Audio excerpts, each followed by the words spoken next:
Like, share, and subscribe to Winspire Media. Welcome to Winspire Media. నా పేరు కుమారి. TDP, BJP, Janasena పొత్తు ఖాయం అయ్యాక గెలుపు మీద చంద్రబాబు అభిమానుల్లో కాన్ఫిడెన్స్ పెరిగింది. ఎన్నికల ఫలితాల తర్వాత ఎవరికి ఎలాంటి బాధ్యతలు ఉంటాయి అనే విషయం మీద కూడా చర్చ జరుగుతోంది. మిగతా వాళ్ళ సంగతి కాసేపు అలా ఉంచండి. ఈసారైనా బాలకృష్ణ కనీసం మంత్రి అవుతారా? అవకాశం ఉందా? అభిమానుల్లో జరుగుతున్న ఈ చర్చకు సమాధానం ఏంటో ఈ స్టోరీలో చూడండి. ఇంట్రెస్టింగ్ పొలిటికల్ స్టోరీస్ కోసం విన్స్పైర్ మీడియాను సబ్స్క్రైబ్ చేయండి.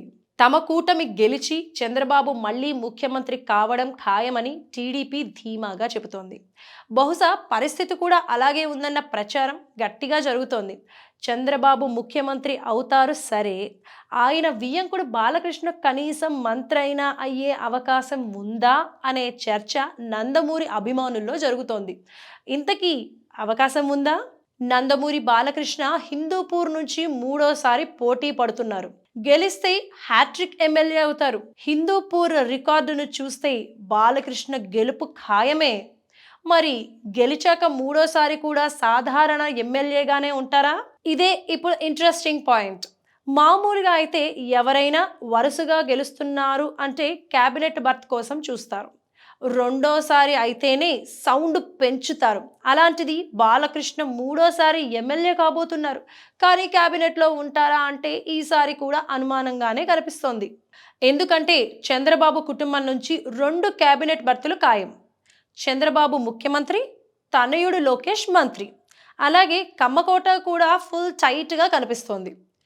ఏలూరు సాంబశివరావు, గోటిపాటి రవి, ధూళిపాల నరేంద్ర, పయ్యావుల కేశవ్, ఇలా చాలామంది కమ్మ నాయకులు కేబినెట్ తొలి ఎంట్రీ కోసం వెయిటింగ్. ఇందరినీ కాదని బాలకృష్ణ కేబినెట్ భర్తీ దక్కే అవకాశం ఉందా లేదన్నదే సమాధానం. ఎందుకంటే వియ్యంకుడు చంద్రబాబు ముఖ్యమంత్రి, అల్లుడు లోకేష్ మంత్రి అయితే త్యాగరాజుగా బాలకృష్ణ ఉండిపోవాల్సిందే అనిపిస్తోంది.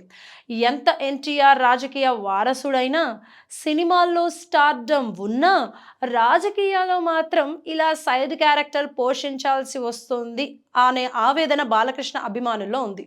బాలకృష్ణ ఏదైనా కీలక పదవి దక్కే అవకాశమైనా ఉందా? కీలక పదవి అంటే ఏమిస్తారు? టీడీపీ బాధ్యతలు అప్పగించే అవకాశం ఉంటుందా? ఉండదు కదా. అంటే తన తండ్రి స్థాపించిన పార్టీని తన వియ్యంకుడు నడుపుతూ ఉండగా అల్లుడు మంత్రి అయితే ఆనందించే పాత్ర బాలకృష్ణ పోషిస్తాడన్నమాట. పైగా ఇంకో అల్లుడు ఆల్రెడీ విశాఖ ఎంపీగా పోటీ చేస్తున్నాడు కాబట్టి ఇద్దరు అల్లుళ్ళని చూసి మురిసిపోవడమే తప్ప బాలకృష్ణకు మాత్రం అధికార యోగం లేదేమో అనే అభిప్రాయం అభిమానుల్లో ఉంది. మీరేమంటారు? బాలకృష్ణకు ఈసారైనా మంత్రి యోగం ఉంటుందా? మీ అభిప్రాయాన్ని కమెంట్స్లో చెప్పండి. Thanks for watching Winspire Media. Like, share, and subscribe to Winspire Media.